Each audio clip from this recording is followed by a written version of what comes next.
Oh, she's given up trying to pouch it now. She's just going to walk around with it, see if she can hide it somewhere. Graham, put it in your pouch. try and put it in your pouch, Graham. Look at her. Oh, here we go. Oh, no. Graham. Graham, it's going everywhere. Oh no, Laura's work clothes, Graham. She keeps trying to put it in her pouch and then... Oh, Graham, you're such a cutie. Oh, look at you. Oh, no, here we go. Here we go. Go on, Graham. You can do it. No, she's given up. She's like, fuck that. Thank you very much. She's trying to get it in.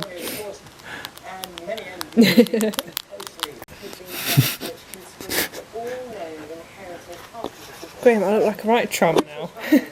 Hello, Graham. She's like, what is this thing? Why face? Oh. Is it wet? Yeah. Oh, Graham, you're so cute. No. Should we put you back then, Graham, so you can take it? I'll put it on the... Oh yeah, you got it. Morning, ladies and gentlemen. Welcome back to another day of the video diary. How's it going today? Today, it is a Friday. I don't have any lectures today, so I'm at home. I've had a relatively slow start as well to this morning. I didn't get up... My alarm went off, and it's the first time I've slept past it to Laura's alarm at 15:15. Obviously, I've got no lectures, so it doesn't particularly matter. But it's the first time I've done that since going back to uni, which isn't good. But otherwise, today's been relatively slow. We obviously had Graham out earlier for a little bit longer than normal. And then I've slowly gotten ready and gotten dressed and all that kind of good stuff. However, I am now ready to start doing some work. So, it's 10 o'clock, slacked on my starting time, but I have sorted out my daily vlog and whatever and stuff and things. Where's my laptop bag? There it is. So, this is the plan, ladies and gentlemen. I am going to be sorting out the threading system for my project. I've got my notepads, I've got my glasses. Let's open up the code and we'll see what we're doing. Today is basically just going to be working on this. I basically work on this nearly all the time. It's basically my full-time job. Speaking of full-time jobs as well, my supervisor is suggesting that I look into a project called the Knowledge Transfer Project, which is a thing where the university and the government fund people like me making a product like I'm making to go and work at a company who then also fund me, so they both pay me a salary, and then I build a project for a company, and then that way, like, I've got experience and I get like a diploma in management and all this kind of shit. And I don't want that to happen. It's like they're trying to buy the software from me for what, like 30k for 2 years or something. You know what I mean? Like, I don't think it's worth it. But it's something I'm toying with. I don't think it's particularly worth it. I'd rather just build this up in the background and then hopefully spin it up on my own time. But anyway, first things first is to investigate how I'm building my mutations. So, ladies and gentlemen, the first thing I'm focusing on at the moment is trying to filter out any mutants that I know won't build in advance, or have a strong suggestion it won't build. I've had it for a while where I've been pulling out diagnostics from the diagnostics tree, but it never finds any problems. I'm like, surely that's wrong. Surely it should find a problem with what it's doing. So I'm now just going to like try and step through and see if I can see any information that like, am I checking in the wrong area or something? I've seen stuff online where people have this kind of thing, but it just, mine doesn't work.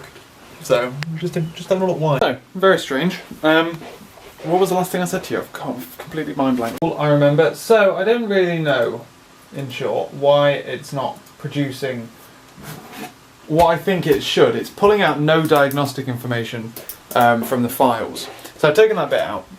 Something I can look at future reference. The projects I'm running it on currently, builds are cheap, so I don't particularly mind running them. I'm now going to explore. What else did I look into? I looked into trying to use. This is ridiculous. Trying to use Roslyn to pull out which files, like what it is that I've actually changed easily. And I saw this thing like get changes, and by get changes it literally pulls out the character you changed. Like I changed a positive to a negative, it pulls out the negative, and it's like, oh, thanks mate. I was expecting a line, or, because it comes as an object, it's not like a string that it returns, it returns as like text changes. So it's me expecting like line number, the original line, new line, all that shit. It's literally just the new character. It's ridiculous. I'll be doing that manually. While I'm using Roslyn quite a bit, I'm trying to keep myself from relying on it where possible. Because not everything will support Roslyn, not everything is compatible with it by the looks of it, and I'm trying to be as agnostic to the code as possible. I don't want to make requirements on the code like it needs to be able to be recognised by Roslyn. But yeah, anyway, so we are now going to work on getting in the testing process and the generation of the results. That's what we're going to be doing now. The problem I have is doing it in a way that is nicely tested. I don't know how to go about doing that very nicely, so I think my threads are okay though. I think they work. I like kind of watched it. It's quite difficult to watch as well because the threads, when you're in debugging, it doesn't start the processes in the background, so I can't like stop at a breakpoint and watch the processes run. It's kind of irritating. I think I know what I'm doing. So battery just died. So yeah, I think it's doing what it's supposed to be doing, and I think it's doing it in a relatively clever way. It's just difficult to spot it doing it. But yeah, we'll see when we get the test running. Oh, I have a gripe about things, right? There's something I don't like about Windows 10. If you search in the search box down here for recycle bin, wait, hold on, one type of one-handed. Why doesn't it come up?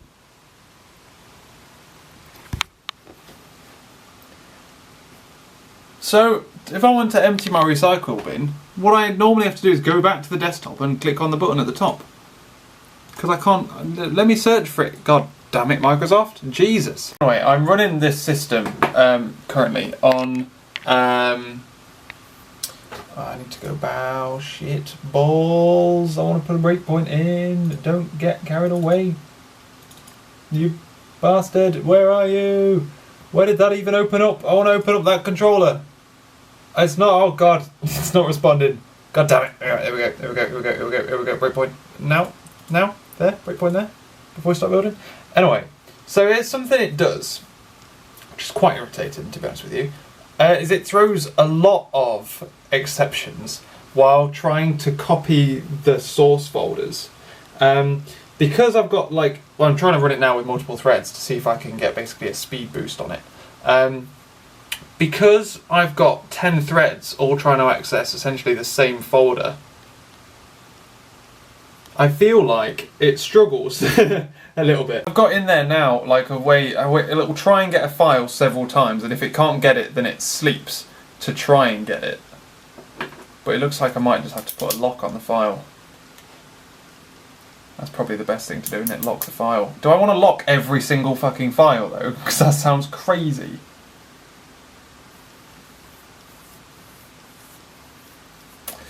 But I guess it's the right thing to do. Put locks on files. Rather than try and sleep for a certain amount of time and catching exceptions every time you can't get it. It just seems a bit excessive. Because I know all 10 threads are going to just continually try and hammer on the same one. Like, I guess what you might have is like a bunching up effect, where they'll all bunch up and then the front ones start to accelerate off. I don't know. Anyway, yeah, I'm having troubles at the moment with 10 threads pulling out all of this stuff. Like, I'm catching and throwing exceptions left, right and centre because all of the libraries are being currently copied by another process, so it can't do it. Right, okay, we're now in the builds. I'm going to see how the builds are working for 10 threads. Something is going wrong when I'm pulling out all of the different files because it's getting jumbled as well. Like, I've just pulled off a list here of test solutions. I've got solution ID 3 is in folder 4, solution ID 1 is in folder 3, 4 is in 5, 9 is in 10, there's another one, 8 is in 9, 3 is in 4, 10 is in 10, that's not supposed to be right, 5 is in 6. So yeah, I need to be more clever with my threads here, don't I? 7 is in 7. 6 is in 7. So I feel like it might not be best to gather these resources when in parallel, or change the way. I've just done that there now. Some of these system I/O things that are getting thrown as well are being caused by the fact that I'm feeding the project itself instead of feeding it something else. That's a strong possibility for what it could be that's doing it. Because obviously Visual Studio is using the files while this is.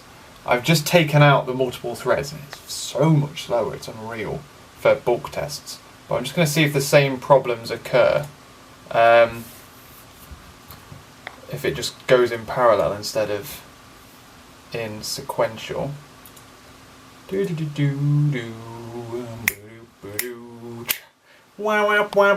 it doesn't look like we're throwing system exceptions if you don't. So it is the parallelism. It's not the program trying to copy itself. Okay, interesting. Very interesting indeed. Obviously this is taking so much slower than it should do now because of that, but we're going to have to look into making that better. I mean, like, on the grand scheme of things, copying the file into 10 different folders is not the slowest part of this process, but it's irritating that it takes so long. It'd be cool if I could do like one copies it to this folder and then I then spin up 2 that copy it and then it like doubles out. That'd be cool. But anyway, right, do I get the same errors where like I've got number 9 pointing to number 10? 1 points to 1, 2 points to 2. You see, yeah, when it's going through, it's like it's incrementing. So I've got something funny going on with the threads there. I'm going to have to triple check and look into that, because that's all fine. That's all perfect. Okay, so now if we go through to the build process, let's see if the build works, because the build is now in sequential. Go. Oh gosh, no, get off that breakpoint as well. Go. So we now build them all in sequential. Building number 3, building number 2, building number 1, building number 4, building number 5, number 6, number 7. That's all based on the speed of the threads that go through as well. So that's why it's in a random order. We come out of there, we've got our test solutions. I have a load of breakpoints here because I was testing stuff earlier. Let's jump over all of that. We now spin up all of the tests for all of them. Christ on a bike. Our breakpoint now when we hit the mutation runs. I'm just going to see how much quicker it is to run the mutations, essentially. System I/O file not found. This thing here is so cool, by the way. I don't think this was in Visual Studio 2013, but it's bloody brilliant. Okay, so I'm now going to run the test suite in parallel, and we're going to see if it's any quicker. So I'm now running it with 10 threads. Obviously the other day I ran it in 1 thread and it took 26 minutes. We'll see if it's any faster doing it in 10 completely separate threads. Now I shouldn't have any issues with files trying to access each other's files because they're all running their own threads and all that kind of good stuff. So we've got 59 mutations. So we've got basically 59 times by 3 possible mutations. Let's see how long this takes. This is most probably going to be absolutely incomprehensible because it's building things, running tests on things all at the same time in 10 different threads. So, also a thing here as well is that I can't really turn this off. Well, I can. This is, I have loggers that are logging all of the different processes. I'm watching the RAM rise quite aggressively as well, which ain't good. What is that? I think it's in the builds. I think it's when the builds run. The build managers aren't being disposed of properly. By the way, yeah, I've got my system isn't doing this. It's the programs that I'm calling out because I'm basically calling the command line to do things for me. How long do you reckon it'll be then? So 10 threads. Do you reckon it'll be 10 times faster? Who knows? ladies and gentlemen. Who knows? It lets you do snapshots when you... I just tried to pull 2 snapshots though, and it didn't like pulling the second one because I had insufficient memory. But it lets you pull snapshots out of what the data usage is, and it's pulling out all of this information here. Well, this is what it was 233 seconds in. It's been running for about 6 minutes, but now, by the way. And it's showing me that the number of bytes used for each class. So Microsoft build.construction is in the top, 15 that many times. So that's a big area to focus on, isn't it? List string is up there. I do have a lot of those lying about. DOM tables. You see at this point there's nothing like Roslyn working. It's literally just the builds. Roslyn's like pushed to one side because we've done everything in advance. Because that's actually one of the quickest parts of it, to be fair. I'm listening to the radio as well behind the scenes. But yeah, I'm watching my memory usage and this stuff. It's great. This is really cool. It's really interesting. I'm hoping that it stops before 10 minutes.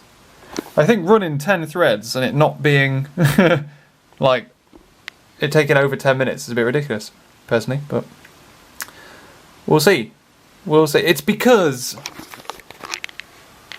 you can run 10 threads, but the builds aren't actually parallel. So they are probably the thing slowing it down the most. Really, the only time I get a gain, so to speak, is when one of the builds succeeds and runs off and does some test runs, and then I may be saving the odd 7 seconds when it's doing a test run, because I can then build things in the background. One of the problems with using MS Build, I think MS Build is irritating in the sense that it can't build 2 things at once. Whereas MS Test, or VS Test, whatever I'm using, does allow you to do that.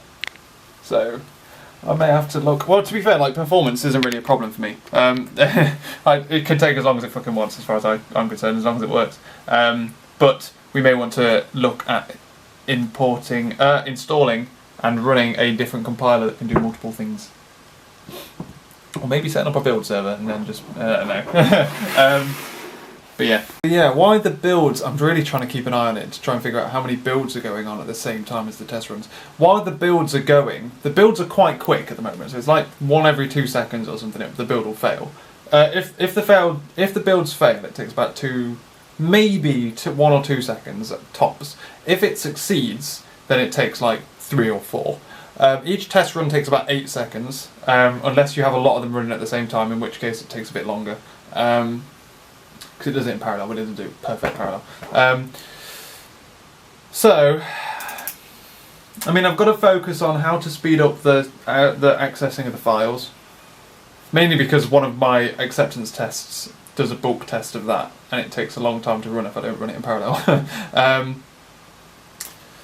But also because it is kind of irritating that it takes so long. This, I mean, it's doing it in parallel. It's definitely doing it in parallel here.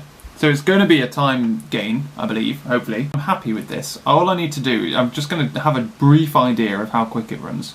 I can do some analysis as well, see if it's better if I only run 2 at once or 3 at once or whatever. And then I'm going to have some lunch, and then I'm going to look into analysing and collecting the results at the end of it, because this is just a blind, do what you can do, we'll get the result. Like, I'm literally not even going to look at the results. I just want to... It's a time test. So it took 14 minutes. It's obviously not 10 times faster, but I think it's to do with the build portion. Anyway, it's lunchtime. We will have a look and have a see, won't we, ladies and gentlemen? Also, something that I'm doing is, why there's 59 mutations, is something else I can toy with. While I've got 59 mutations running, each one of them is basically 3. So each mutant can produces 1 mutation, but with several different possibilities. So it has different possible things inside it. So like the one thing I've got at the moment is producing 3 other possibilities for everything it finds. At the moment I've got each one of them in a thread. It will cycle through all the possibilities within it in that thread. So I've kind of given the thread away. So like at the last minute there, I had 1 thread running on its own, because the other 9 threads all had ones that built and then failed. built and didn't have to run the test, so the last one did have to run the test. So, but I don't reckon that matters. I don't think I have to go down to each one. I mean, I could, but I don't feel like it's necessary. Ladies and gentlemen, I'm going to have some lunch today, and I've got food lunch, not sandwiches, which is exciting. We've got lamb orzo for dinner, for lunch. Because when we do lamb orzo, we don't really get enough to do a batch. So we have to it's a bit frozen still, so we have to defrost it in the freezer, in the microwave.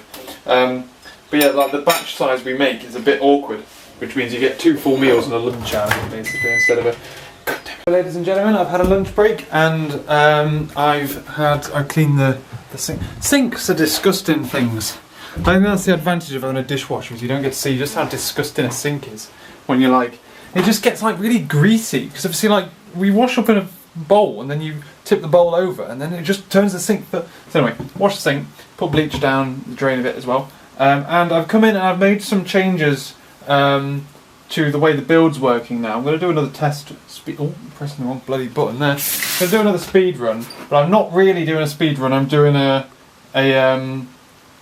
let's see how much memory it uses run. As I've done a little bit of work to remove the thing that I think is causing the memory leak. So take a quick snapshot of what it looks like before I start running this bit. Press continue there, press start on my stop clock, and let's see how much memory we use as this goes on. Obviously it's going to use more and more as it starts populating this object, but it shouldn't use excessive amounts of stuff. I'm going to keep taking snapshots and see what it is that's... It must be the test. I don't think I've seen it run any tests. Take a snapshot. It does climb up steadily. How bizarre. I just don't know. I don't particularly know what it is that's causing that. But anyway, that's by the by. I'm going to look into... Fuck it, I've got loads of RAM. Just give it all the RAM it needs. Is it stabilising? No? Still going up. Is it even worse? I think it's even worse. God damn it. Actively disposing of the thing for you. And it's well, lol, now you're using a ridiculous amount. So, let's take another snapshot like that, and then we'll stop it, and then we can do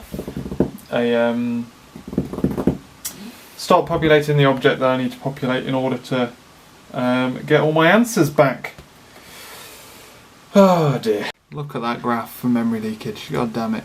Take another snapshot of that and then we'll stop it. God damn, what is that all about? So, I've undone my changes to re-improve the data usage, memory space usage leak thing. I just plug it back up a little bit. So I'm looking now at the results that I want to pull out of this. A lot of it I have. Some of it is going to be quite interesting to thread it through. I don't know how to produce this information, because I essentially have this. I essentially have all of this information that I want. I can derive start time, end time, duration. I know the number of threads. I know the number of mutants. I know the number of possible mutants. I'll know this when it's all finished, so I can derive this. I know this, know that, easy. And I know all this. The problem is, how do I build it? How do I build this thing? Do I return what I'm calling the mutation results back to the core, back to main, and main produces the answer? Do I have a control? I think that's the way we do it. Because everything I've got, I've got builders, but builders take one thing and spit out another thing. What I need is populators. I need a series of populators that take pieces of information, and I need to put that in the main. Or I have some kind of results project at the end, which does like this and produces a log file. I just need to make sure that all the information, that I have all of the information necessary to do all of this. Because this is going to be generated, well, this information here is going to be generated during the mutation run, as is this. this is derived, well that's known before. So do I produce an object called mutation results, add in it, like, inside it have mutation details or something. No, because what I want, the last thing I want to return is process results with process summary, mutation summary, initial code details, uncaught mutations, caught mutations, failed mutations. That's a list of mutation details. So, the mutation details can't be too complicated because so much information that I just need to like wrangle and just condense into a small area. And while I've got the vast majority of this information, it's putting it all into one thing so that I can push it out of the area that I'm in. Like within mutation, here's the thing, I'm inside the mutation controller. The mutation controller's, that's a lie, I'm in the main controller. No, I'm not the main controller, I'm in the process controller. The process controller is communicating with all of the things that are producing this information and then processing the information. Like, I'm scared of the fact that there's a lot of logic inside my process controller. I am scared of this because I don't particularly want there to be as much information as there is. Wait, let me just pull it out. So in the process controller, that's my phone, not the mouse.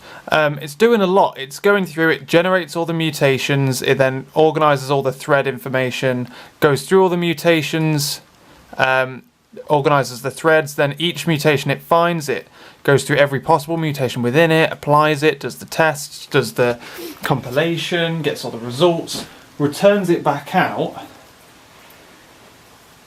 But the process controller needs to pass that back up to the main controller in an object. Does it return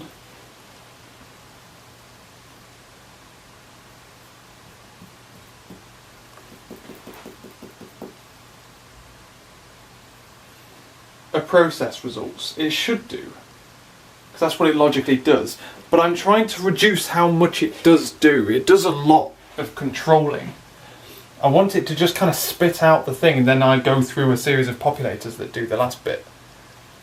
Because certain things need calculating, like these actively need calculating. So that needs testing. These essentially need calculating. These essentially need creating.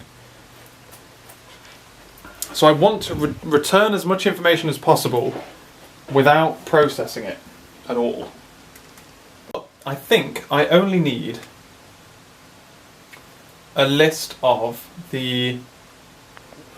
return something called mutation results. Mutation results is going to have the information that it needs. So it's going to be very quickly just being like, well, this is the original source code, this was the new code, this is the results. Spit that back out, and then using that I can populate this somewhere else, either from the main controller or a results controller, which I might do that instead and go via and have a project, because that's quite big, I think. Meanwhile, it's 4 o'clock. God damn it! This takes so much time. Right, let's gather up this into something called mutation results, spit it out to the main controller, and work from there. Bit of a time jump, and there's a couple of alterations here on this end, but we've been, I've been starting to polish up the thing. To be honest with you, I think there's just like 3 or 4 tests left to go in it. I decided to split out mutants and mutations, so I have one mutant that has several mutations, because I feel like having the same target file, the same target line appearing multiple times in the result file is a bit silly. I may as well just condense it down, because that's what it is. It's a little bit more complicated, as I've got to like decide whether or not it was successful if one of them the build fails, one of them the test pass, one of them the tests don't pass. It gets a bit confusing, but I just have like a hierarchy. It'll be fine. Otherwise, I had dinner, watched a bit of TV, did a bit of work, and yeah, that's all. Got a fun day planned tomorrow. Well, I think we've got a day in the flat, then we've got a fun evening, as we're going to go out and we're going to go to the cinema with some friends, with Josh and a couple of his mates. and go for a meal out. So should make for a nice change. I'll catch you later, ladies and gentlemen.